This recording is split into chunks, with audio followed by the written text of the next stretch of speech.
This channel's content is strictly for educational and informational purpose and does not endorse or promote any form of violence, harm, illegal activities, self-injuries, and communal disharmony.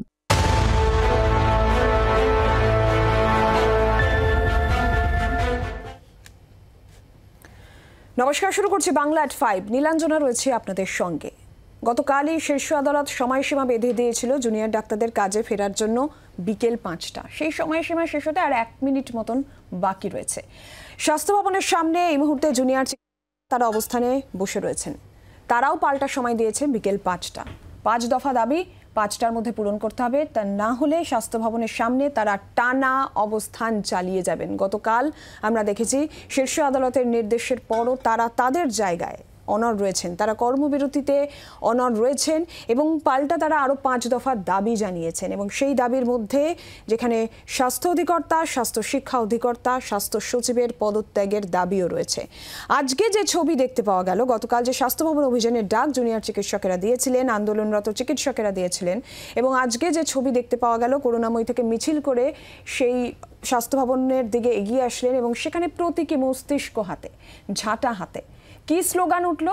স্বাস্থ্য ভবন সাফাই অভিযান। সিন্ডিকেটের অভিযোগ এবং সেই অভিযোগ স্লোগানের আকারে সামনে আসলো। একাধিক অভিযোগ জুনিয়র চিকিৎসকদের রয়েছে, তার মধ্যে 5 দফা দাবি, 5টার সময় শীর্ষ আদালতের বেঁধে দেওয়ার সময় 5টা।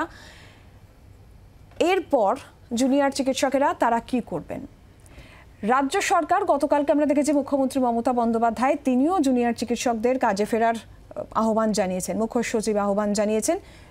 মুখ্যমন্ত্রী এটাও বলেছিলেন যে আলোচনার রাস্তা খোলা রয়েছে, যদি আলোচনা চান জুনিয়র চিকিৎসকেরা তাহলে সেই আলোচনা হতে পারে, কিন্তু কাজে ফিরতে হবে। শীর্ষ আদালতের নির্দেশের পরও অবস্থানে অনড় রয়েছেন চিকিৎসকেরা, জুনিয়র চিকিৎসকেরা। স্বাস্থ্য ভবন অভিযান, সেই ছবি, সেখান থেকে কনস্ট্যান্ট আপডেট আমরা আপনাদের সামনে তুলে ধরছি। একদম ঘড়ির কাঁটায় 5টা বাজে। এরপর কি হবে আমরা এই নিয়ে আজকে আলোচনা করব, পরিস্থিতির দিকে নজর রাখবো। আমাদের সঙ্গে যারা রয়েছেন আমরা তাদের সঙ্গে প্রথমে পরিচয় করি। আমাদের সঙ্গে সিপিআইএম এর তরফ থেকে শতরূপ ঘোষ রয়েছেন, বিজেপির তরফ থেকে সর্বরী মুখোপাধ্যায় আমাদের সঙ্গে রয়েছেন, আইনজীবী অরিন্দম দাস আমাদের সঙ্গে এই মুহূর্তে অনুষ্ঠানে যোগ দিয়েছেন। 3জনকে অনুষ্ঠানে স্বাগত জানাই। আমি প্রথমেই সর্বরী দিয়ে আপনার কাছে যাই। 5টা বাজে, ডেডলাইন শেষ, শীর্ষ আদালতের বেঁধে দেওয়ার সময়সীমা শেষ। জুনিয়র ডাক্তাররাও 5টার সময় দিয়েছিলেন 5 দফা দাবি পূরণের জন্য, সেই ডেডলাইনও শেষ হলো। এবার কি টানা অবস্থান, ধর্ণা তারা করবেন, এটা পরিষ্কার জানিয়েছেন আন্দোলনরত চিকিৎসকেরা। এবং জুনিয়র ডাক্তারদের কুর্নিশ যারা ওখানে রয়েছেন তাদের প্রত্যেকের, শুধু তো ডাক্তাররা নেই, আরও অনেক মানুষ সেখানে রয়েছেন যারা মেডিকেল বিষয়ের সঙ্গে সম্পৃক্ত যুক্ত, যারা তাদের প্রত্যেককে কুর্নিশ। এবং এই আন্দোলন আবারও একবার প্রমাণ করলো যে বাঙালির ডিএনএতে বিপ্লব রয়েছে। বাঙালি মানেই যে চটি চাটা নয়, বাঙালি মানেই যে ভাতাজীবী নয়, বাঙালি মানেই যে 500 হাজারের লাইনে দাঁড়িয়ে থাকা নয়, সেটা আরও একবার প্রমাণ করলো। তার জন্যে হাজারো লাখো কুর্নিশ আমাদের ওই ছোট ছোট ছেলেমেয়েগুলোকে। এবং যারা এই আন্দোলনটাকে তাদের সংগঠিত করছে তাদেরকেও শুধু একটাই অনুরোধ আপনার চ্যানেলের মধ্যে দিয়ে সাধারণ মানুষকে, যে তারা যেন সঙ্গে প্রতিদিন আরও বৃহত্তর শক্তি নিয়ে তারা যেন সঙ্গে থাকে। তার কারণ এই আন্দোলন হচ্ছে দুর্নীতির বিরুদ্ধে। এই আন্দোলন শুধু একটা অভয়া, একটা তিলোত্তমার নয়। গত 13 বছর ধরে যেভাবে প্রতিদিন দুর্নীতি হয়েছে, যেভাবে প্রতিদিন শিক্ষা, স্বাস্থ্য, মানে এতদিন ছিল যে শিক্ষা দপ্তরটা প্রেসিডেন্সি জেলের মাটিতে, রেশন প্রেসিডেন্সি জেলের মাটিতে, এখন হয়ে গেল স্বাস্থ্যটাও। আমরা অপেক্ষা করছি স্বাস্থ্যমন্ত্রীকে দেখব কবে জেলের গরাদের পিছনে। তাই সমস্ত মানুষকে, সাধারণ মানুষকে রাজনীতির ঊর্ধ্বে গিয়ে, যদি রাজনীতি কোনো অন্তরায় হয়ে দাঁড়ায় তাহলে রাজনীতির ঊর্ধ্বে গিয়ে মানুষ যেন, এবং রাজনৈতিক দলের যারা আমরা প্রত্যেকে, আমরা তো শুধু যে নিজেরা রাজনৈতিক দলের কর্মীরা রয়েছি তা না, বিভিন্ন যারা আরও বিরোধী রাজনৈতিক দলের কর্মীরা, তাদেরকেও তো দেখতে পাচ্ছি প্রতিদিন মিছিলে দেখছি, স্লোগানে দেখছি। তাদের প্রত্যেককে আপনাদের এই চ্যানেলের মধ্যে থেকে অনুরোধ এবং আগ্রহ রাখলাম যে রাজনীতি ছবিও দেখি সর্বরী। 5টা বেজে গিয়েছে, 5:02। শ্রেয়সী রয়েছেন আমাদের প্রতিনিধি আমাদের সঙ্গে। শ্রেয়সী, শীর্ষ আদালতের বেঁধে দেওয়ার সময়সীমা 5টা ছিল, 5:02 বাজে। জুনিয়র চিকিৎসকেরা তারাও 5টার সময় দিয়েছিলেন 5 দফা দাবি পূরণের জন্য। এখন কি বলছেন তারা? ডাক্তারের 5টা বাজার সঙ্গে সঙ্গে প্রবল হাততালি দিয়ে উঠছে এবং সেখানে তাদের বক্তব্য যে এক্ষেত্রে যেটা তারা ঘোষণা করছেন যে যতক্ষণ না পর্যন্ত তাদের দাবি মানা হবে ততক্ষণ পর্যন্ত তাদের এই অবস্থান চলবে। এই বিষয়টা কিন্তু কার্যত তারা তাদের যে দাবি সেই তাদের যে অবস্থান চালিয়ে যাওয়ার যে সিদ্ধান্ত সেই বিষয়টা কিন্তু তারা ঘোষণা করলেন এবং সেক্ষেত্রে তাদের বক্তব্য যে এক্ষেত্রে 5টা বেজে গেছে, সুপ্রিম কোর্ট বলেছিল 5টার মধ্যে কাজে যোগ দিতে, কিন্তু কার্যত তারা দেবেন না, তাদের এই অবস্থান চালিয়ে যাবেন। তার কারণ সেক্ষেত্রে তাদের দাবি যতক্ষণ না মিলবে ততক্ষণ পর্যন্ত কিন্তু তারা এই অবস্থান চালাবেন, এমনটাই কিন্তু তারা স্পষ্ট করলেন 5টা বাজার সঙ্গে সঙ্গে। শ্রেয়সীর সঙ্গে থাকো তুমি, শতরূপ কি বলবেন? 5টা বেজে গিয়েছে এবং তারা পরিষ্কার জানিয়ে দিলেন যে তাদের দাবি পূরণ না হলে তারা তাদের অবস্থান থেকে সরবেন না, কর্মবিরতি প্রত্যাহার তারা করবেন না।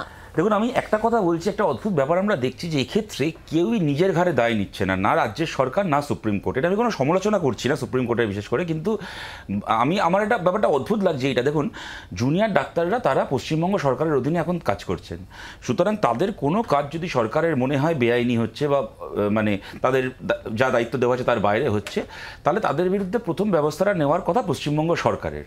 পশ্চিমবঙ্গ সরকার সেটা করছে না, কেননা জানে যে পশ্চিমবঙ্গ সরকার যদি জুনিয়র ডাক্তারদের বিরুদ্ধে কোনো কিছু করতে চায় তাহলে মানুষ এমনি এদেরকে ছিচিকার করছে, আরও বেশি করে গণঘৃণার সামনে পশ্চিমবঙ্গ সরকারকে পৌঁছাতে হবে, কারণ মানুষের সহানুভূতি ডাক্তারদের সঙ্গে রয়েছে।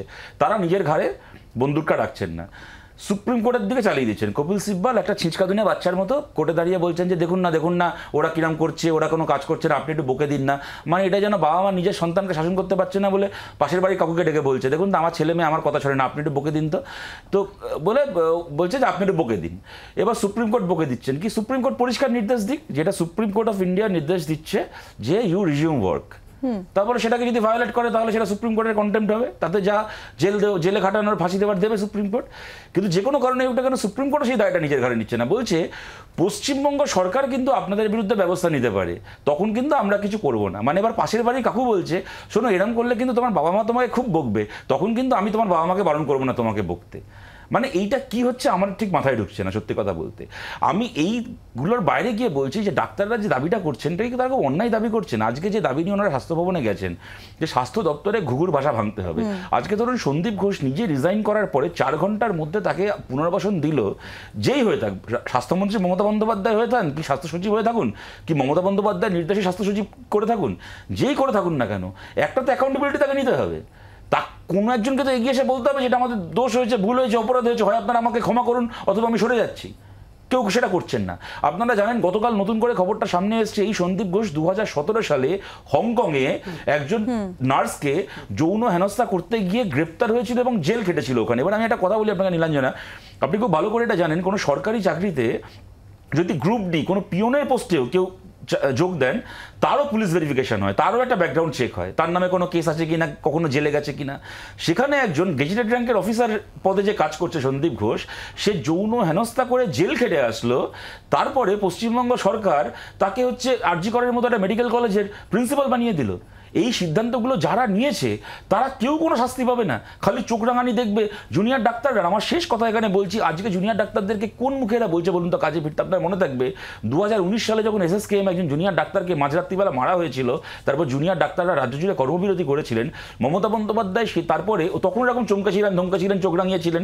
ফাইনালি কোনো কিছুতে কাজ না হওয়ার পরে তাদের সাথে মিটিং করেন এবং সেখানে কতগুলো প্রতিশ্রুতি দেন, আমার 10 সেকেন্ড লাগবে না, কতগুলো প্রতিশ্রুতি দেন যে তোমরা তুলে নাও তোমাদের স্ট্রাইক, আমি কি করতে হবে আমি এইটা করবো। সেদিন মমতা বন্দ্যোপাধ্যায় যা প্রতিশ্রুতি দিয়েছিলেন তার যদি অর্ধেকও মেনটেন করতেন তাহলে আজকে মেয়েটাকে এইভাবে মরতে হতো না।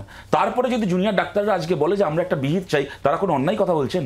একদমই। একটা বিরতির সময় হয়েছে, বিরতির পর আবার আমরা ফিরছি। অবশ্যই স্বাস্থ্য ভবনের দিকে আমাদের নজর রয়েছে, সঙ্গে থাকো।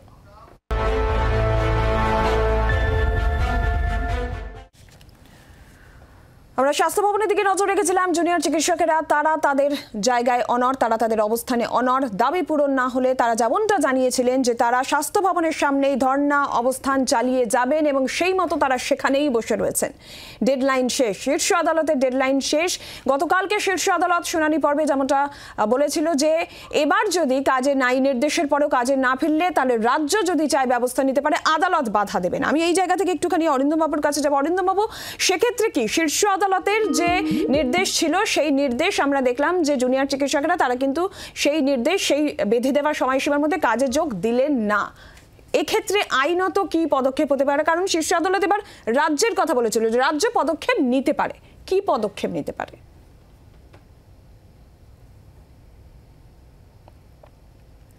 অরিন্দমবাবু, আপনার অডিওটা মিউট হয়ে গেছে সম্ভবত।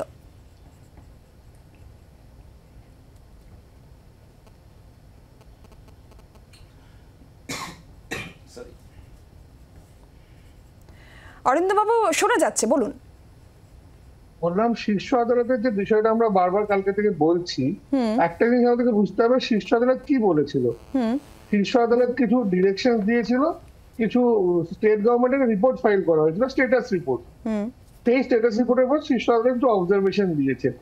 আমাদেরকে সবাইকে বুঝতে হবে যে আমরা কিন্তু সেই যে অবজারভেশন কাউন্টার করার কিন্তু ডাক্তারবাবুদের কাছে সুযোগ আছে।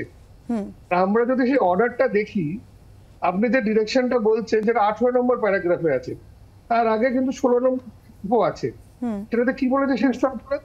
The state of West Bengal must take necessary steps to create a confidence in the doctors that their concerns in regard to their security and safety are being duly attended.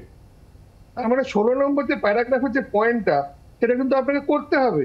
এবং শীর্ষ আদালতে সেই 16 নম্বরে বলা আছে নেক্সট হিয়ারিং এর আগে একটা স্ট্যাটাস রিপোর্ট দিতে হবে। এটা কারা ইনশিওর করবে? District magistrate and police officer, SP. অর্থাৎ এই যে কনফিডেন্স গেইন করার কথা বলা হয়েছে, আমরা জানি 24 ঘন্টার মধ্যে কনফিডেন্স গেইন করতে পারা যায় না, সম্ভব না। একটা পুরো রাজ্যের ডাক্তারদের যে কনফিডেন্স গেইন করার কথা সুপ্রিম কোর্ট বলেছে, সেটাই 24 ঘন্টার মধ্যে হতে পারে। সুপ্রিম কোর্ট কি বলেছে? যেহেতু একটা হেলথ স্ট্যাটাস দিয়েছিল রাজ্য সরকার, তাতে তারা এইটাই বলতে চেয়েছে যে বিভিন্নভাবে স্বাস্থ্য পরিষেবা হ্যাম্পার হচ্ছে। সেই ক্ষেত্রে সুপ্রিম কোর্টের অবজারভেশন যে কাল যদি বিকেল 5টার মধ্যে আপনারা জয়েন করেন, তাহলে রাজ্য কোনো অ্যাকশন নিতে পারবে না। আমাদেরকে এটা মনে রাখতে হবে, রাজ্য যদি অ্যাকশন নিতে চায় তার কিন্তু প্রসিডিওর আছে। আর সুপ্রিম কোর্টের যে অবজারভেশনটা, সেটা কিন্তু একতরফা অবজারভেশন হয়েছে। রাজ্যের স্ট্যাটাস রিপোর্ট দেখার পর আমরা যারা এখানে ডাক্তারবাবুরা যারা আছেন, তারা কিন্তু কাউন্টার তাদের বক্তব্য প্রেস করতেই পারেন। কারণ কি, সুপ্রিম কোর্ট এই নির্দেশের আগেও কিন্তু কিছু অবজারভেশন দিয়েছিল যে কনফিডেন্স গেইন করাতে হবে, সেপারেট টয়লেট বানাতে হবে। মানে আপনি যদি 16 নম্বর প্যারাগ্রাফটা দেখেন, কি বলেছিল? Provision of separate duty rooms for male and female personnel, availability of toilet facilities for male and female personnel, and installation of CCTV camera. আপনার কি মনে হয় এটা 24 ঘন্টার মধ্যে করা সম্ভব সব ক্ষেত্রে? আমার তো মনে হয় না সম্ভব। সেজন্য সুপ্রিম কোর্টের যে আমরা বারবার দোহাই দিতে চাইছি, বা অনেকেই বলতে যে সুপ্রিম কোর্ট এটা বলেছে, সুপ্রিম কোর্টের যে কথা বক্তব্য তার আগে কিন্তু 16 নম্বর প্যারা অর্ডারটা আশা করি সবার কাছেই আছে। 16 নম্বর প্যারাটা কিন্তু খুবই ইম্পর্টেন্ট, এবং তার ইম্পর্টেন্ট এই কারণে কনফিডেন্স যে গেইন করার কথা বলা হয়েছে। আজকে যদি আমি বিকেল 5টায় দাঁড়িয়ে বলি যে আমি সেই কনফিডেন্স এখনো পাচ্ছি না, তাহলে কিন্তু সুপ্রিম কোর্টে অর্ডার কোনো ভায়োলেশনের জায়গা নেই। এটা কোনো অ্যাডভার্স লিটিগেশন না, এটা কোনো অ্যাডভার্স লিটিগেশন না। সেই ক্ষেত্রে সুপ্রিম কোর্টে কন্টেম্পটের কোনো জায়গা নেই। এটা কিন্তু রাজ্যের উপর ঠেলে দেওয়া হয়েছে। আর যেটা বারবার বলবো, 16 নম্বর প্যারার যে ডিরেকশন, সেটা খুব ইম্পর্টেন্ট। ডাক্তার বাবুদেরকে কনফিডেন্স গেইন করার জন্য রাজ্য সরকার কি পদক্ষেপ নেয় সেটা দেখা দরকার।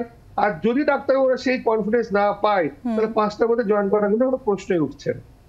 অরিন্দমবাবু সঙ্গে থাকুন, আমরা আরো একটা বিরতি নেব, বিরতির পর ফিরছি আলোচনায়, সঙ্গে থাকুন।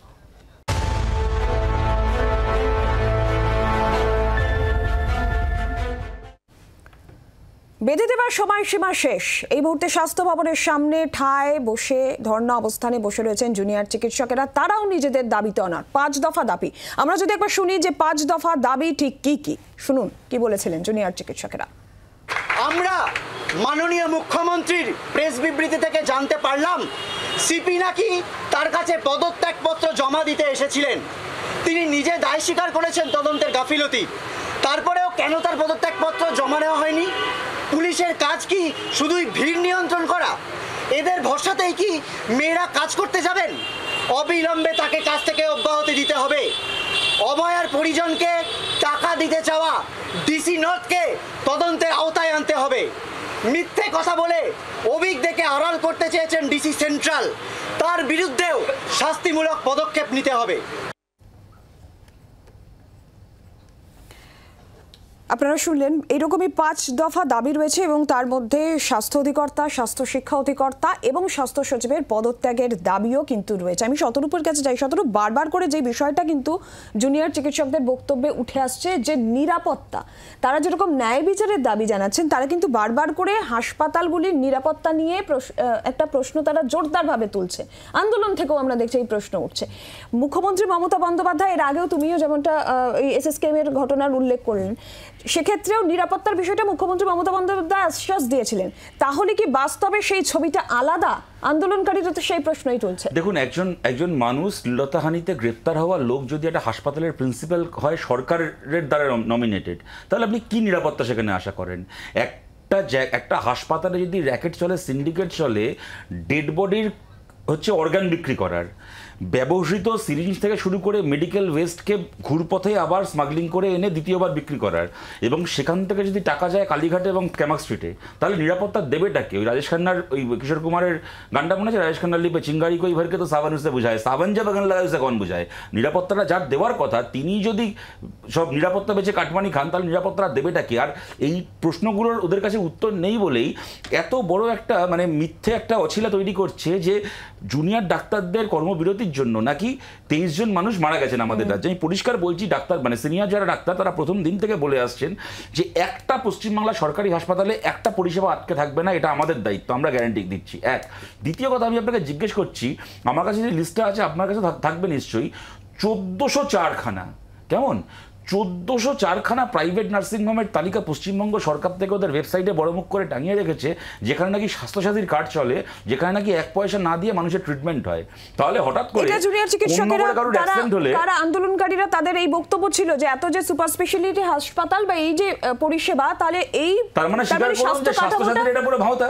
তার মানে আপনি বলুন না, আজকে কোন্নগরে একজন যুবক, মর্মান্তিক পরিণতি, মানে আমরা এখনো পর্যন্ত কেন সরকারকে আমরা বিশ্বাস করি না, আমরা জানি না ঘটনাটা কি ঘটেছে, কিন্তু তার মা যে অভিযোগটা করছেন, দেখুন যেমন এক্ষেত্রে যেমন তিলোত্তমার মা একজন ভিকটিমের মা, তেমন যে যুবকের প্রাণটা চলে গেছে তার মাও একজন ভিকটিমের মা। তার কথাকেও আমরা তো মমতা বন্দ্যোপাধ্যায় নই যে একজন ভিকটিমের মাকে মিথ্যাবাদী সাজাবো। তার চোখের জলের একটা মূল্য আছে, সেই জায়গা থেকে বলছি, সেই মাকেই বা তার সন্তানকে নিয়ে কেন আরজি করে ছুটতে হলো কোন্নগর থেকে? তাহলে কোন্নগরের যে সুপার স্পেশালিটি হাসপাতালগুলো, কোন্নগর, চন্দননগর, রিসরা, ব্যান্ডেল সহ ওই উত্তরপাড়া ওই চত্বরের সেই সুপার স্পেশালিটি হাসপাতালের গল্পগুলো তাহলে গল্প তো, যেখানে কিনা স্বাস্থ্যসাথীর কার্ড চলে। আমি এই জায়গা থেকে সর্বরিদির কাছে যাব। সর্বরিদি, এই জায়গায় আন্দোলনকারীদেরও কিন্তু এই অভিযোগ সামনে এসেছে, যাদের বক্তব্য যে সুপার স্পেশালিটি হাসপাতাল হচ্ছে, মেডিকেল কলেজ রয়েছে, তারপরেও রেফারেন্সের যে সিস্টেমের গলদ সেটা নিয়ে প্রশ্ন তুলছেন তারা, এবং তারা যেটা বলছেন এই যে পরিষেবা পাওয়া যাচ্ছে না বলে রোগী মৃত্যুর বিষয়টা শুনানি পর্বেও রাজ্যের স্বাস্থ্য দপ্তরের তরফ থেকে সামনে আনা হলো, তাহলে গোটা সিস্টেম কি তাহলে জুনিয়র চিকিৎসকদের উপর নির্ভর করেই চলছে? তাহলে তো সেখানে পুরো স্বাস্থ্য ব্যবস্থাটা নিয়ে প্রশ্ন ওঠে। এই প্রশ্ন আন্দোলনকারীরা, চিকিৎসকেরা তুলছে। না 100 বার তুলবে, কারণ ওই প্রত্যেকটা সুপার স্পেশালিটি বা হসপিটাল বলে যে তো নীল সাদা রং, অর্ধেক জায়গায় মেশিন আছে, কারণ মেশিনটা কিনে নিতে হবে, মেশিনটা কিনে নিলে পরে যে ফান্ডটা, সেই ফান্ডটাকে ঢুকিয়ে নিতে হবে, সেই মেশিনগুলো চালাবার লোকও নেই, মেশিনগুলো চালাতেও জানে না, যার ফলে আপনি ডিস্ট্রিক্টগুলোতে সন্ধ্যের পরে কোনো এক্সরে করতে গেলে দেখবেন সন্ধ্যের পর এক্সরে হয় না, যার জন্য কোন্নগরের পেশেন্টটিকে ছুটে আসতে হচ্ছে আরজি করে। যেটা শতরূপ বললেন যে কোন্নগরের একটা পেশেন্টকে কেন এখানে ছুটে আসতে হবে, তার উত্তরটা কে দেবে? এখন বিষয়টা দেখুন, আইন শৃঙ্খলায় ব্যর্থ, তথ্য প্রমাণ লোপাটের চেষ্টা, তথ্য বিকৃতি হচ্ছে জেনেও চুপ করে থাকা, শাসকের পক্ষপাত দুষ্ট হয়ে কাজ করা, নিরপেক্ষতা বজায় না রাখা, ক্ষমতার অপব্যবহার করা, প্রকৃত দোষীদের আড়াল করা, এই যে ভিন্ন ভিন্ন বিষয়গুলো আজকে এই মানুষগুলোকে অনর করে দিয়েছে এই জায়গায় দাঁড়িয়ে। এবং ওরা যে দাবিগুলো তুলেছে, আপনি আরজিকর হসপিটালের আই ডিপার্টমেন্টের অনকল রুমে গিয়ে দেখবেন কি বিভৎস, আপনি মেডিসিন ডিপার্টমেন্টের এসএমওপি রুমে গিয়ে দেখবেন কি বিভৎস। কেন তারা দাবি করবে না যে ন্যূনতম টয়লেটটা থাকবে, একটা ছেলেদের একটা মেয়েদের, এবং টয়লেটে ছিটকিনি থাকবে? আপনি জানেন কোনো টয়লেটের প্রপার ছিটকিনি নেই?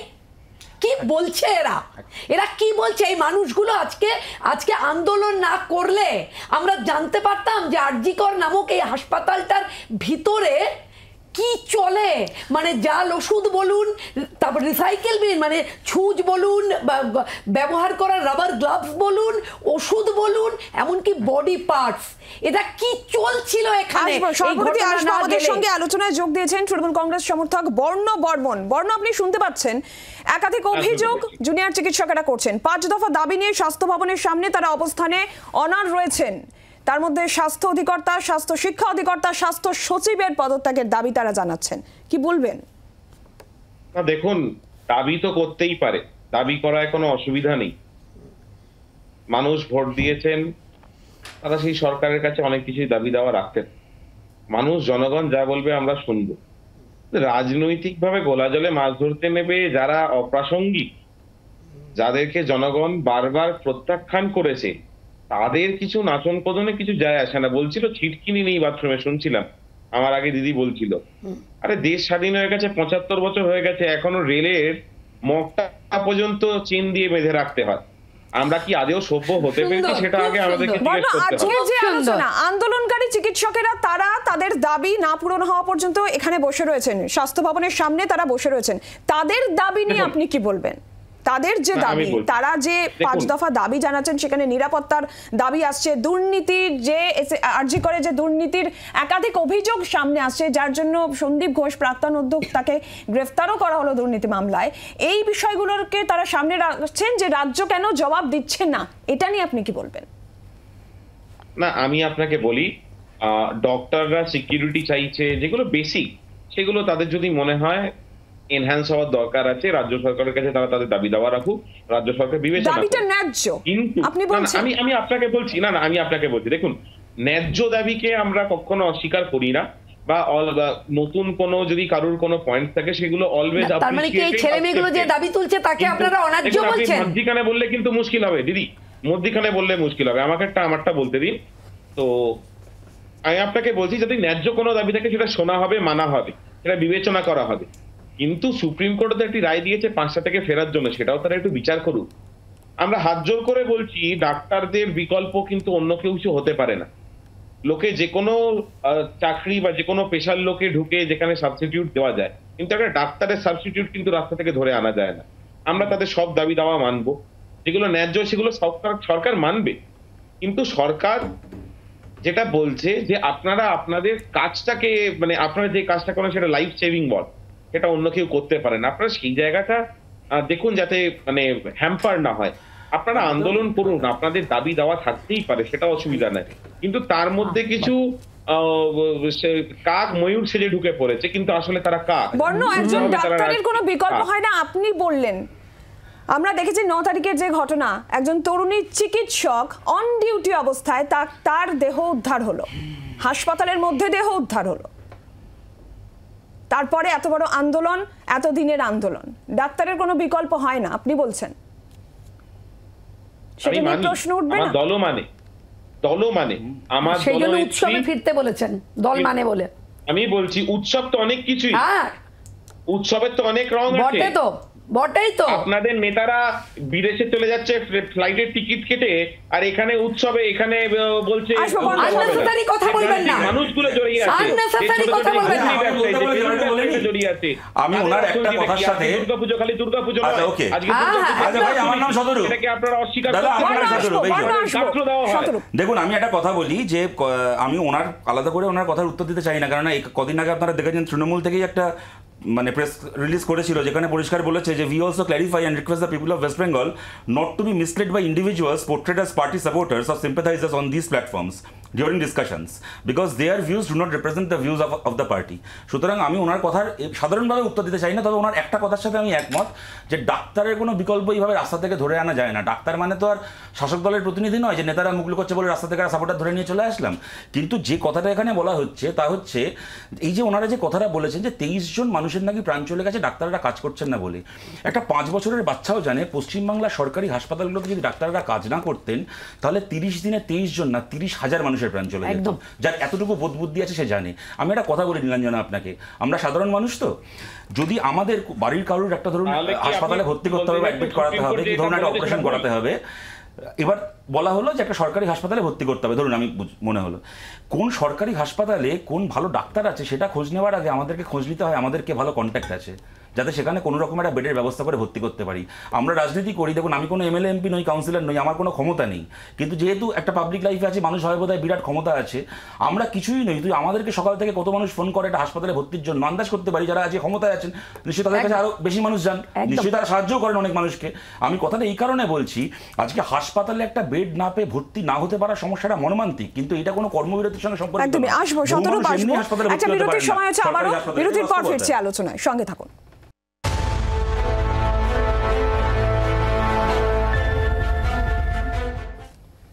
শীর্ষ আদালতের বেঁধে দেওয়ার সময়সীমা শেষ, জুনিয়র ডাক্তাররা তাদের অবস্থানে অনড়। স্বাস্থ্য ভবনের প্রত্যেক মুহূর্তের আপডেট আমরা আপনাদের সামনে তুলে ধরছি। আমি একটু অরিন্দম বাবুর কাছে আবারও যাই। অরিন্দম বাবু, আপনি বলছিলেন যে এই যে কনফিডেন্সটা, ডাক্তারদের যে কনফিডেন্সের বিষয়টা, সেটা আগে আনতে হবে, নাহলে শীর্ষ আদালতের এই বিষয়টার কোনো, এই নির্দেশ সময়সীমা বেঁধে দেওয়ার এই বিষয়টা কোনো ভ্যালিড থাকে না।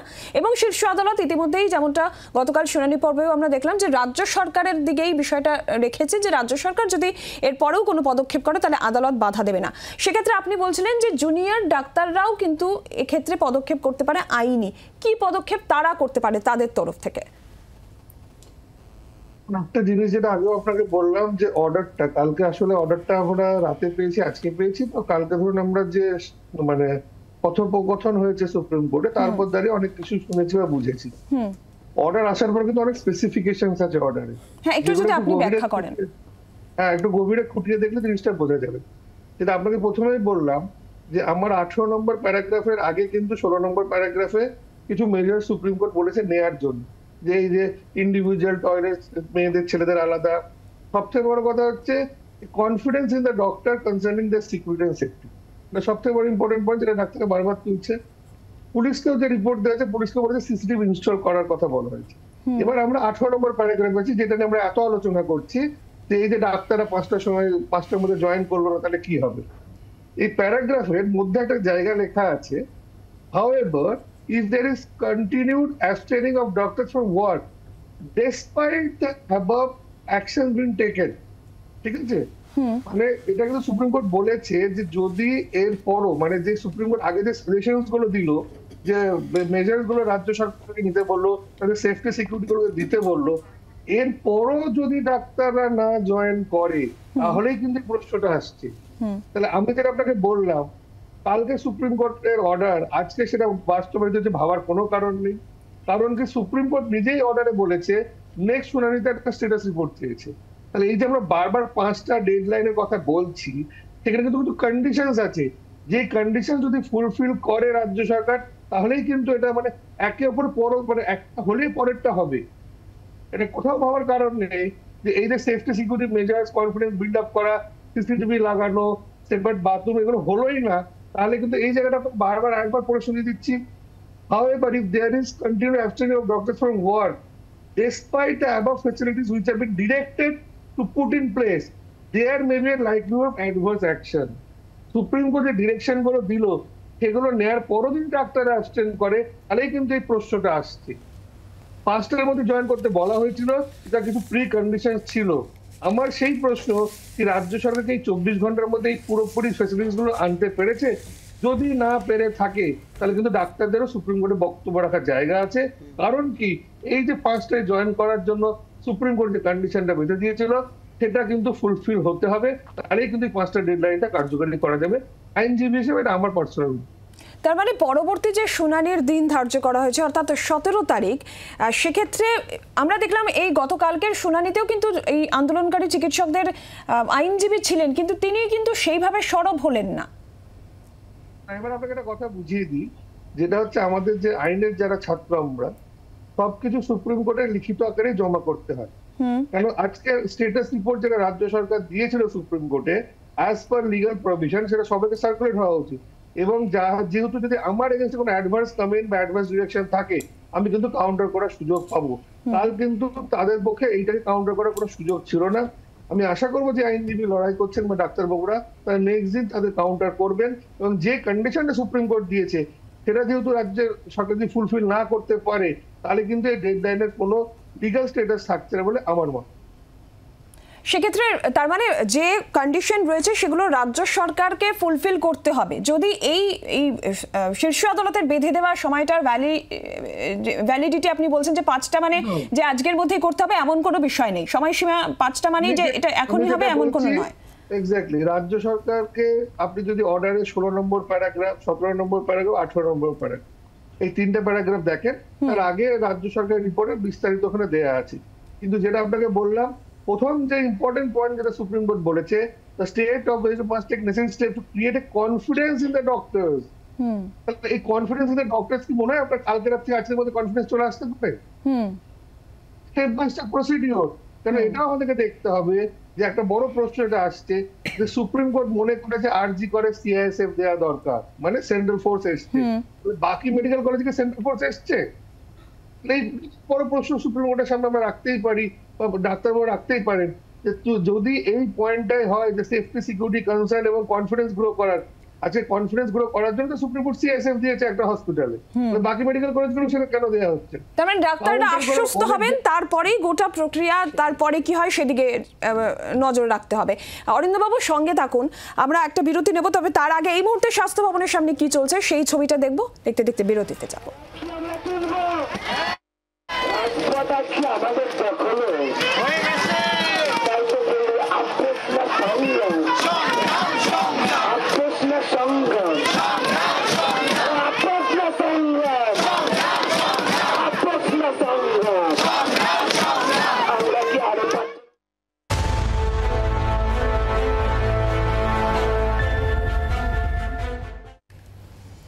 আমরা আলোচনায় আসি, শতরূপের কাছে যাবো। শতরূপ, অরিন্দম বাবু যে বিষয়টা বলছিলেন যে অর্থাৎ ডাক্তারদের যে কনফিডেন্স বা যেই বিষয়গুলো নিয়ে তাদের জিজ্ঞাস্য বা প্রশ্ন রয়েছে, যেগুলো নিয়ে তারা কনফিডেন্সের অভাব, সেটা নিরাপত্তা, যেরকম আমি প্রথমেই বলছিলাম সিআইএসএফ দেওয়া থেকে আরও যা যা সমস্যার সামনে এসেছে, সেগুলো যতক্ষণ না পূরণ হবে ততক্ষণ এই বিকেলে এই 5টার সময়সীমা তার কোনো সেই ইয়েতে কিন্তু অ্যাপ্লিকেবল সেটা হচ্ছে না। দেখো, উনি অরিন্দমবাবু যেটা বললেন লিগাল দিকটা উনি ব্যাখ্যা করলেন, আমার ন্যাচারালি আমি ওনার এক্সপার্টিস এ ব্যাপারে আমার থেকে অনেক বেশি, উনি যেটা বলেছেন আমার তাদের নতুন করে যোগ করার কিছু নেই। কিন্তু একজন সাধারণ মানুষ হিসেবে আমি এটা জিজ্ঞেস করছি, এবং তৃণমূল সমর্থকদের মধ্যেও যদি কোনো সেন মানুষ থেকে থাকেন, আমার বিশ্বাস এটা তাদেরও প্রশ্ন যে ঘটনাটা সামনে আসলো 9 তারিখ, আজকে 1 মাস 1 দিন পার হয়ে গেছে, সরকারের দিক থেকে ডাক্তারদেরকে আশ্বস্ত করার জন্য কি ব্যবস্থা নেওয়ার জন্য একটা কোনো পদক্ষেপ করা হয়েছে? আপনারা দেখেন একটা সন্দীপ ঘোষকে, যার কিনা অভিষেক ব্যানার্জি মঞ্চে দাঁড়িয়ে বলছে যে ওকে কেন গ্রেপ্তার করা হলো না, একটা তৃণমূল কংগ্রেসের সর্বভারতীয় সম্পাদক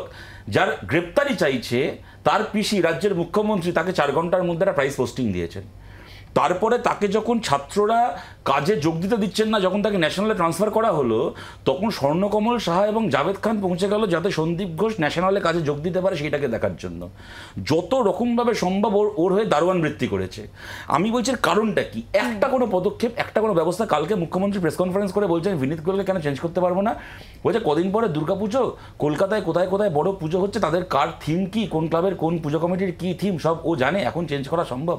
মানে ছ্যাবলামি বলুন, তারা মেয়েকে এরকমভাবে মেরে ফেললো, তার মেরে ফেলার প্রমাণ লোপাট করা হচ্ছে, পুলিশ কমিশনারের একটার পর একটা অপদার্থতা প্রমাণিত হচ্ছে, বেআইনিভাবে পোস্টমর্টম করানো থেকে শুরু করে 14 তারিখ রাত্রিবেলা ক্রাইম সিন ধ্বংস করা হলো, আটকাতে পারলো না থেকে শুরু করে একটার পর একটা গাফিলতি পাওয়া যাচ্ছে।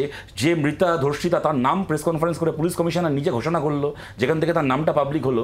তারপরও তাকে আমি কেন সরাবো না, সে কলকাতার বড় বড় পুজো কমিটিগুলো থিমগুলো জানে, তাই তাকে সরাবো না। এটা কি ইয়ার কি হচ্ছে? এরপরে ডাক্তাররা এদের প্রতি কনফিডেন্স পাবেন। এবং আমি একটা শেষ কথা বলছি, দেখুন গতকাল মুখ্যমন্ত্রী যেটা বলেছেন উৎসবে ফিরুন ইত্যাদি, দেখুন উৎসব তো আমাদের এখানে হবে না এমন নয়। আজকে কি দুর্গাপুজোর প্যান্ডেল হচ্ছে না গোটা বাংলা জুড়ে গত 1-1.5 মাস ধরে? আজকে কি কেউ নতুন জামা কাপড় কিনছে না? পুজোর অনুষ্ঠানের প্রস্তুতি হচ্ছে না? উৎসব তো হবে, উৎসব তো উৎসবের মতো হবেই। কিন্তু আপনি মুখ্যমন্ত্রী উৎসবটাকে প্রতিবাদের বিকল্প হিসেবে কেন তুলে ধরতে চাইছেন? যে 1 মাস প্রতিবাদ করেছো, এবার উৎসব করো। ওনার কথার ধরনটা এরকম, আপনি দেখবেন অনেক কিছু পুরুষতান্ত্রিক লোকজন আছে, অনেক পুরুষ আছে, সে নিজেকে বিরাট লিবারাল দেখানোর জন্য বলে আমি আমার বউকে চাকরি করতে দিই, যেন তার বউ তার বাবার সম্পত্তি সে দেয় বলে তার বউ চাকরি করে। সেই রকম মুখ্যমন্ত্রীর কালকে কথাটা হচ্ছে যে 1 মাস তো আমি তোমাদেরকে প্রতিবাদ করতে দিয়েছি। আপনি কে প্রতিবাদ করতে দেওয়ার? মানুষ তো নিজের অধিকারে প্রতিবাদ করে। আপনাকে বুদ্ধদেব ভট্টাচার্য প্রতিবাদ করতে দিয়েছিল বলে আপনি সিঙ্গুর নিয়ে প্রতিবাদ করেছিলেন? আপনাকে বিমান বসু পারমিশন দিয়েছিল বলে আপনি নন্দীগ্রাম নিয়ে প্রতিবাদ করেছিলেন? আপনার অধিকার ছিল, আপনি প্রতিবাদ করেছেন। এই যে আমি 1 মাস হলো প্রতিবাদ করতে দিয়েছি, এবার আমি খেলা শেষের বাঁশি বাজিয়ে দিয়েছি, এবার তোমরা হাত পা ঝেড়ে এবার গিয়ে প্যাভিলিয়নে গিয়ে উৎসব করো, এই যে মানসিকতা, এটা ওনার কেন এই মানসিকতা? আসবো শতরূপ, আসবো। আরো একটা বিরতির পর ফিরছি, সঙ্গে থাকুন।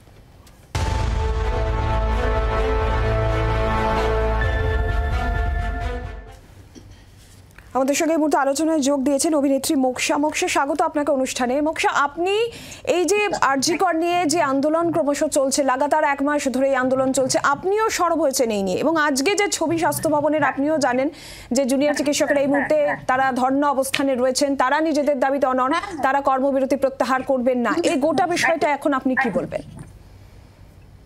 দেখুন, এটার জন্য কালকে যখন রায়ের পরে এত ডিমোটিভেটেড হয়ে গেছিলাম আমরা জনসাধারণেরা, আমরা ভেবেছিলাম বোধহয় গেল ওই প্রত্যেকটা এক একটা কেলেঙ্কারি, এক একটা কাণ্ড যেভাবে আগে আগে হয়েছিল, তো ওই কয়েকজন স্কেপগোট হয়েই আলটিমেটলি হয়তো সঞ্জয়কেই ফাঁসি, মানে এরকম সাধারণ যারা ভেবেছি। তো আমরা ভীষণ ডিসহার্টেন্ড, ঠিক আছে, আমরা একদম মেনে নিতে পারিনি। আর তারপরে রায়ের পরেই তাও আবার একটা হোপ পেয়েছি যে খুব বেশি দেরি না হয়ে নেক্সট হিয়ারিংটা 17 তারিখে। সেকেন্ড হচ্ছে যে তারপরে যে আমরা প্রেস মিটটা শুনেছি, ওটার পরে না ঠিক থাকতে পারিনি। প্রতিদিনই এতদিন রাস্তায় ছিলাম, যতদিন কাজে ছুটি নিয়েছিলাম। এখন আমাদের যারা প্রবাসী বা ধরুন যারা বাইরে আছে, বা ধরুন বাঙালি ছাড়াও নন বেঙ্গলিরাও যদি প্রোটেস্ট করতে চায়, কিভাবে করবে? থ্রু ডিজিটাল, থ্রু লাইভ, কি এটাই তো এখন ইনস্টাগ্রাম লাইভ কি ফেসবুক লাইভ কি যেভাবে হোক আমরা করব, তাই তো? এবার সেখানেও আমাদেরকে যেভাবে আমরা দেখছি কোনো একটা খুব স্ট্রং ডিজিটাল সেল যেভাবে আমাদেরকে আটকে দিচ্ছে, পোস্ট মানে রেস্ট্রিক্ট করে দিচ্ছে, আমাদের বাক স্বাধীনতাকে রোধ করছে, আমরা মেনে নিতে পারছি না প্রথম দিন থেকে। এই যে কাজে এসছি, প্রমোশনে এসছি, এখানেও টিভিতে মানে যাই করি আমরা এই উই ডিমান্ড জাস্টিস, যেটা ডক্টরের র্যালিতে পড়েছিলাম, ডক্টর মিত্র সাথে আমার মানে হি ওয়াজ দ্য কোঅর্ডিনেটর, তো ওনার সাথে যে কটা র্যালিতে আমি গেছি প্রত্যেকটাতে এই উই ডিমান্ড জাস্টিস পড়েই গেছিলাম। এখনও আমরা ডিজিটালি সেটাই করছি, সেটাই করব যতদিন না বিচার পাবো। এবার সেখানেও আমাদেরকে গলা আটকে দেওয়া হচ্ছে, ফেসবুক লাইভ রেস্ট্রিক্ট করে দেওয়া হচ্ছে। সো আমরা মেনে নিতে পারছি না। আমরা এবার সুপ্রিম কোর্টের পরে আমরা যেইটুকু আছে আমরা কি জানি, ডেফিনেটলি আমরা জানি এরপরে আমাদের সুপ্রিম কোর্টের পরে আমরা প্রেসিডেন্ট মানে মহাশয় কি স্যার আর ম্যাডামকে বলতে পারি। তো কালকে ওই জন্য আমি একটা টুইট করেছিলাম, সঙ্গে সঙ্গে উইদিন 5 to 10 মিনিটসের মধ্যে আবার রিট্রিভ হয়ে গেল ভিডিওটা। তো আমরা খুব ক্লিয়ারলি বুঝতে পারছি এটা কারা করছে। সো আমরা ধিক্কার জানাই, এন্টায়ার সিস্টেমকে ধিক্কার জানাই। আমাদের লড়াইটা এই সিস্টেমের এগেনস্টে ফর জাস্টিস উইথ দ্য ডক্টরসরা আজকে না থাকলে আমরা এই নোংরা যে ডার্ক রিয়ালিটিটা জানতে পারতাম না, চিকিৎসার নামে কি চলছে, কি চক্র চলছে।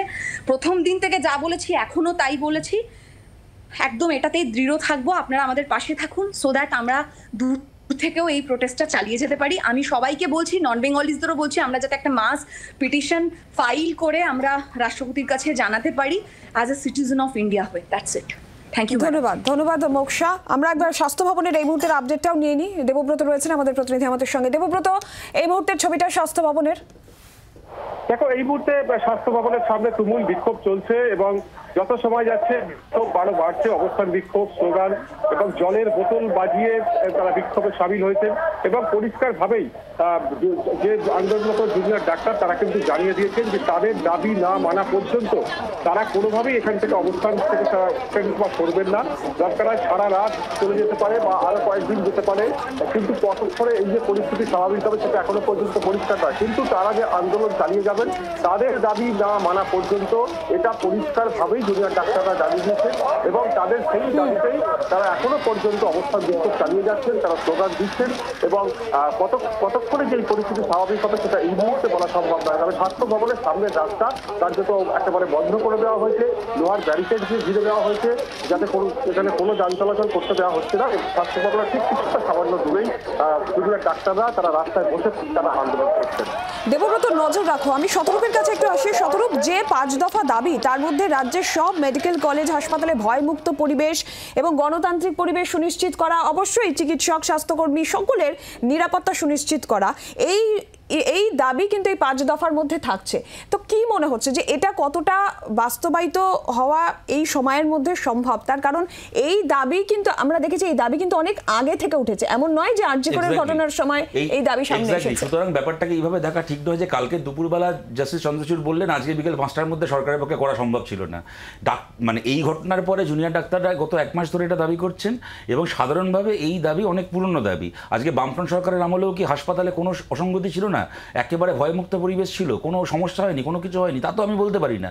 কিন্তু ঘটনাটা হচ্ছে যে সরকারের মানসিকতাটা কোন দিকে। আজকে এত বড় একটা ঘটনা ঘটে যাওয়ার পরে 5 জন এসে দাঁড়িয়ে একটা জাস্টিস চাইছে এবং একটা লোককে দায়ী করছে এই সর্বনাশের জন্য। আপনি যারা জাস্টিস চাইছে তাদেরকে বুড়ো আঙুল দেখিয়ে যে লোকটা যাবতীয় সর্বনাশের জন্য দায়ী তাকে 4 ঘন্টার মধ্যে আপনি প্রাইস পোস্টিং দিয়ে আপনি আপনার অবস্থানটা পরিষ্কার করে দিচ্ছেন যে আপনি হচ্ছেন অন্যায়কারীদের সঙ্গে।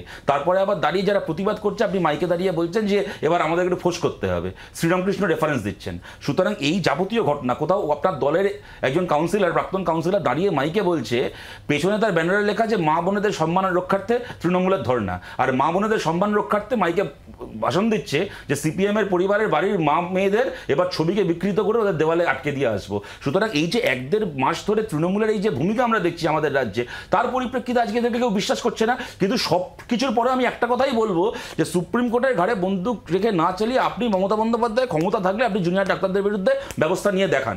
5টা বেজে গেছে তো, সুপ্রিম কোর্ট তো বলে দিয়েছে যে আপনার কোনো বাধা নেই ব্যবস্থা নিতে, আপনার ক্ষমতা থাকলে আপনি আবার ব্যবস্থাটা নিয়ে দেখেন। আপনি তো অগ্নিকন্যা, এমনি বাংলায় অগ্নিসংযোগ করে দিয়েছেন, এবার আমরা দেখি আপনি কত বড় অগ্নিকন্যা। আপনি নিন ব্যবস্থা দেখি এবার। বর্ণ না, আমি বলছি ডাক্তারদের ইস্যুতে ডাক্তাররা যে কোনো তাদের দাবি দেওয়া বলছে, 3 বার গোহারান হারা রাজনৈতিক দলের মমতা বন্দ্যোপাধ্যায় কি সিঙ্গুরের কৃষক ছিলেন? মমতা বন্দ্যোপাধ্যায় কি সিঙ্গুরের চাষজমি ছিল? বোকার মতো কথা বলছে। এই কারণে তৃণমূলের নেতারা না এসে এই সমস্ত আলতু লোককে পাঠিয়ে দেয়। রাজ্য সরকার বিচার করবে, ডাক্তাররা বলবে। ব্যক্তিগত না, আমি জিজ্ঞেস করছি মমতা বন্দ্যোপাধ্যায় কি সিঙ্গুরের কৃষক ছিল? মমতা বন্দ্যোপাধ্যায় সিঙ্গুরের কৃষক ছিল, আমি জানতে চাই। ও বলে দিন, বলুন মমতা বন্দ্যোপাধ্যায় সিঙ্গুরের চাষজমি ছিল, মমতা বন্দ্যোপাধ্যায় কৃষক ছিল, তাহলে ধরে নেবো ডাক্তাররা বলবে, অন্য কেউ বলবে না। সে তো ডাক্তার না। মমতা বন্দ্যোপাধ্যায় সিঙ্গুরের কৃষক ছিলেন, হ্যাঁ কি না? মমতা বন্দ্যোপাধ্যায় সিঙ্গুরে কক একর চাষ জমি ছিল। মমতা বন্দ্যোপাধ্যায় সিঙ্গুরে ক একর চাষ জমি ছিল। উনি যে সিঙ্গুরের কৃষকের ধর্ণা দিতেন, সোজা প্রশ্নের সোজা উত্তর। শতরূপ, বর্ণ বলুন আপনি কি বলছেন, বলুন। দেখুন, আমি আবারও বলছি, আইনের দিক যেটা আছে সেটা আইনত করা দেখবেন। আমি বলছি রাজনৈতিক ভাবে কিছু দল যারা প্রত্যাখ্যান হয়েছে, প্রতিবার প্রত্যাখ্যিত হয়েছে,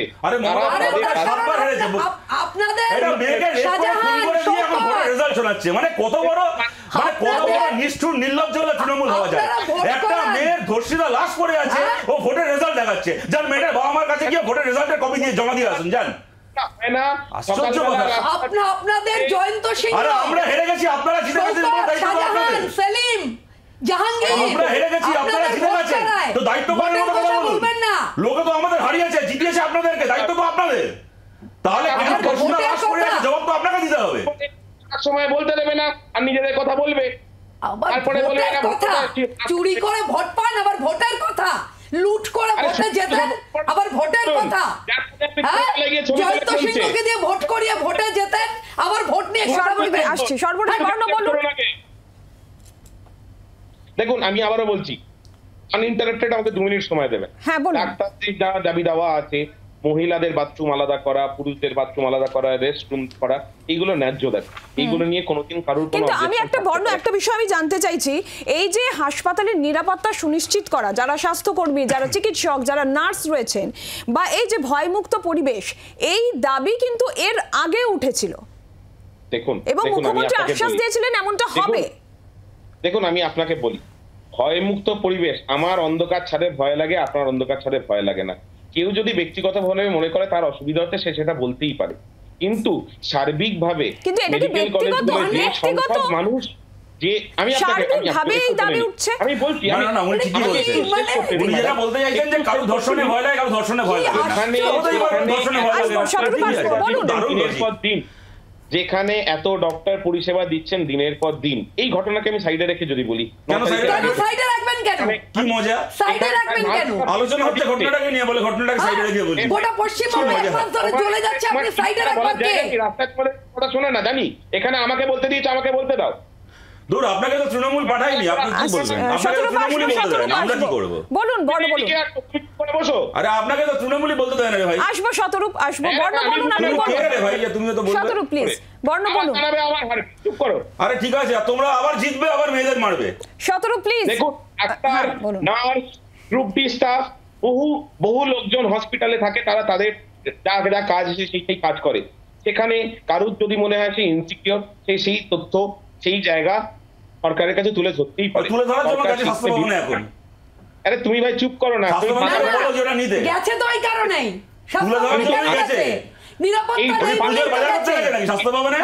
স্বাস্থ্যমন্ত্রীকে বলো পেছনে দরজা দিয়ে না পালিয়ে সামনে এসে দাঁড়াতে। ওই বিনীত গোয়েল যেমন পেছনে দরজা দিয়ে পালিয়েছিল, বিনীত গোয়েল পালিয়েছিল তো লালবাজারে। আসবো প্লিজ, সর্বরদী শতরূপ আসবো, আপনি বলুন। এবারে 24-এও হয়নি, 21-এও হয়নি, 19-এও হয়নি। আরে দূর ছাড়ুন না, আপনারা কিভাবে হন সেটা জানে মানুষ। মানে একটা লোকের পরিষ্কার বক্তব্য হচ্ছে আমরা ভোটে জিতেছি, অতএব বেশ হয়েছে, রেপ হয়েছে, আমরা রেপ করব। কি ভালো কথা, ওটা আপনার কথা, ওটা আপনার কথা। আপনি তো ওই কথাটাই বলছেন। এই জন্য তৃণমূল অফিসিয়াল প্রশাসন করে না এদেরকে। তৃণমূলের বুদ্ধি আছে, জানে কাদেরকে অফিসিয়াল করতে হবে, কাদের করতে হবে না। বলুন, স্বর্ণপদক জিতে এসছে যে মহিলারা, তাদের জন্য আপনারা কি করেছেন? যন্তর মন্তরে বসেছিল, আমি নিজে ওখানে গেছিলাম দিল্লিতে, আমি দেখেছি। কেন গেছিলে? কেন গেছিলে ভাই? তুমি কুস্তি করো, আমি যেমন ডাক্তার নই, তুমি কুস্তিগির। তুমি কি কুস্তিগির? পাড়া স্পোর্টসে গোলগোল পেয়েছো কোনোদিন? তুমি গেছিলে অ্যাথলিটদের ধর্নায়? পছন্দ করছে না বলছি, পাড়া স্পোর্টসে গোলগোল পেয়েছিলে কোনোদিন? অ্যাথলিটদের ধর্নায় গেছিলে? আমাকে জিজ্ঞেস করছিল, আমি ডাক্তার নই, কেন ডাক্তারদের বলছি? তুমি কোথায় কুস্তিগির ভাই? তুমি কোন গণমানের কুস্তিগির? কোন গণমানের কুস্তিগির তুমি? তার মানে স্বীকার করবে যদি কারোর উপর অন্যায় হয় তার পাশে গিয়ে দাঁড়ানোটা মানুষের অধিকার। তোমার যদি অধিকার থেকে থাকে সেই দাঁড়ানোর, সেই অধিকার আমারও আছে, সেই অধিকার মমতা ব্যানার্জিরও আছে। এই সমস্ত আজাইরা কথা বলে আজকে পাপটাকে ডেকো না। রাজ্য সরকারের দরজা সবসময় খোলা আছে, কিন্তু ডাক্তারদের ভেতরে যারা কাক ময়ূর থেকে এসছে তাদেরকে চিহ্নিত করতে হবে। আরে দূর, তোমরা শকুনের জায়গায় চলে গেছো, আবার কাক ময়ূর। তোমরা শকুনের দাঁড়িয়ে শকুনের মতো উৎসব চাইছো এখন। আমি একটা কথা বলবো, আর সময়ও নেই, একদম সংক্ষেপে। ডক্টর নাইয়া দারুণ একটা কথা বলেছেন, আন্দোলনকারী ডাক্তার নাইয়া দারুণ একটা কথা বলেছেন। ভয় যেমন ছোঁয়াচে, সাহসও তেমনি ছোঁয়াচে, সাহসও তেমনি সংক্রামক। সেই সাহস আজকে প্রত্যেকের মধ্যে সঞ্চারিত হয়েছে। তাই জুনিয়র ডাক্তারদের কুর্নিশ করে বলবো, তারা বলছে, আপনি চুপ করুন, তারা বলছে তোরা কি করতে পারিস কর, তোরা কি করতে পারিস কর, আমাদের সবার একই স্বর। সাফাই করে স্বাস্থ্য ভবন আমরা চাইবো জাস্টিস ফর আরজি কর, জাস্টিস ফর আরজি কর, জাস্টিস ফর আরজি কর। একদমই আমাদের সময় একদম শেষ। জাস্টিস ফর আরজি কর। আর তুমি যদি বলো প্রত্যেককে ধন্যবাদ জানাই অনুষ্ঠানে থাকার জন্য। স্বাস্থ্য ভবনের সামনে এই মুহূর্তে টানা অবস্থানে বসে রয়েছেন জুনিয়র চিকিৎসকেরা। তারা তাদের অবস্থান থেকে সরবেন না, তারা কর্মবিরতি প্রত্যাহার করবেন না, পরিষ্কার জানিয়ে দিয়েছেন। রাজ্য সরকারের কি পদক্ষেপ থাকে, পরবর্তীতে আন্দোলনরত চিকিৎসকদের কি পদক্ষেপ থাকে, অবশ্যই আমাদের নজর থাকবে। আমরা প্রত্যেক মুহূর্তে স্বাস্থ্য ভবন থেকে কি আপডেট আসে আপনাদের সামনে তুলে ধরবো। বাংলা@5 এখানেই শেষ করছি। দেখতে থাকুন জি 24 ঘন্টা। বাংলার আওয়াজ, বাঙালির আবেগ, জি 24 ঘন্টা।